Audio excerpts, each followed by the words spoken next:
नील और साक्षी की शादी को कुछ ही दिन हुए थे।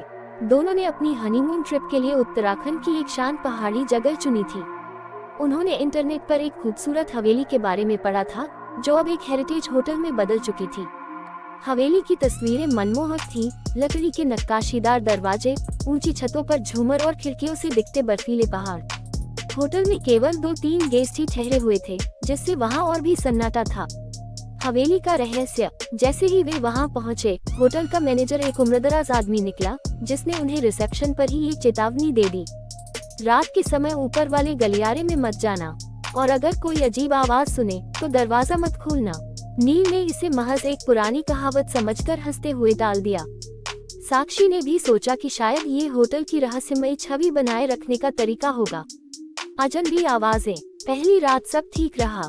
हवेली के पुराने लेकिन शाही कमरे में दोनों ने रात का खाना खाया और बिस्तर पर चले गए। लेकिन आधी रात को साक्षी की आंख एक अजीब सी खटखटाहट से खुली। लगा जैसे कोई उनके दरवाजे के बाहर धीरे धीरे चल रहा हो। उसने नील को जगाया। नील, सुनो, बाहर कोई है। नील ने ध्यान लगाया, लेकिन अब बाहर सब शांत था। उसने सोचा कि शायद हवेली पुरानी होने के कारण लकड़ी की फर्श हिल रही होगी। उसने साक्षी को शांत कराया और दोनों फिर से सो गए। भूतिया छायाएं। अगले दिन उन्होंने हवेली के बाकी हिस्सों को एक्सप्लोर करने की सोची।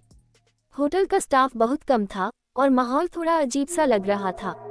जब वे गलियारों में घूम रहे थे तो साक्षी को लगा कि एक परछाई तेजी से खिड़की के पीछे से गुजरी। नील, देखा तुमने? साक्षी ने घबराकर पूछा। क्या देखा? कोई था वहाँ? नील ने हंसते हुए कहा, अरे, हो सकता है कोई और गेस्ट हो। तुम जरूरत से ज्यादा सोच रही हो।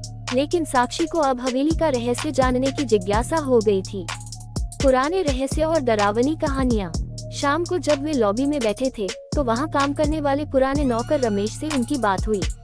साक्षी ने उससे हवेली के बारे में पूछा। रमेश ने धीरे से कहा, आपको यहाँ की कहानी नहीं पता। ये हवेली एक राजा की थी। उसकी पत्नी बहुत सुंदर थी, लेकिन उसे शक था कि वो उसे धोखा दे रही है। क्रोध में आकर उसने अपनी पत्नी को हवेली के ऊपरी हिस्से में कैद कर दिया। एक रात उसने उसे मार डाला और उसकी आत्मा तब से यहाँ भटक रही है। नील ने इसे मजाक समझा, लेकिन साक्षी को ये सब सुनकर और भी डर लगने लगा। मौत की दस्तक। रात के करीब 2 बजे अचानक दरवाजे पर फिर से दस्तक हुई। इस बार वह धीमी नहीं थी, बल्कि किसी ने जोर जोर से दरवाजा पीटना शुरू कर दिया। नील ने हिम्मत करके दरवाजा खोला, लेकिन बाहर कोई नहीं था। गलियारे में दूर एक सफेद साड़ी में कोई महिला खड़ी थी।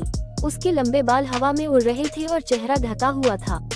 नील ने साक्षी का हाथ पकड़ा और धीरे धीरे दरवाजा बंद करने लगा, लेकिन तभी वह महिला अचानक उनके सामने आ गई। उसकी आंखें सुर्ख लाल थी और चेहरा जला हुआ था। मुझे वापस दो, वह डरावनी आवाज में बड़बड़ाए। साक्षी चीख पड़ी और नील ने तुरंत दरवाजा बंद कर दिया। कमरे की बत्तियां बुझने लगी और चारों ओर से अजीब सी आवाजें आने लगी। साक्षी रोने लगी और नील बुरी तरह डर गया। भागने की कोशिश। सुबह होने तक वे कमरे से बाहर नहीं निकले। जैसे ही पहली किरण खिड़की से अंदर आई, सब कुछ शांत हो गया। वे भागते हुए होटल के रिसेप्शन पर पहुंचे और मैनेजर से सारी बात बताई। मैनेजर ने उनकी बातें सुनी और गंभीर स्वर में कहा, तुम लोगों ने रात में दरवाजा खोला, यही तुम्हारी गलती थी। इसके बाद नील और साक्षी ने तुरंत चेकआउट किया और वहां से निकल गए। जाते जाते उन्होंने देखा कि हवेली के ऊपरी हिस्से की खिड़की से वही महिला उन्हें घूर रही थी।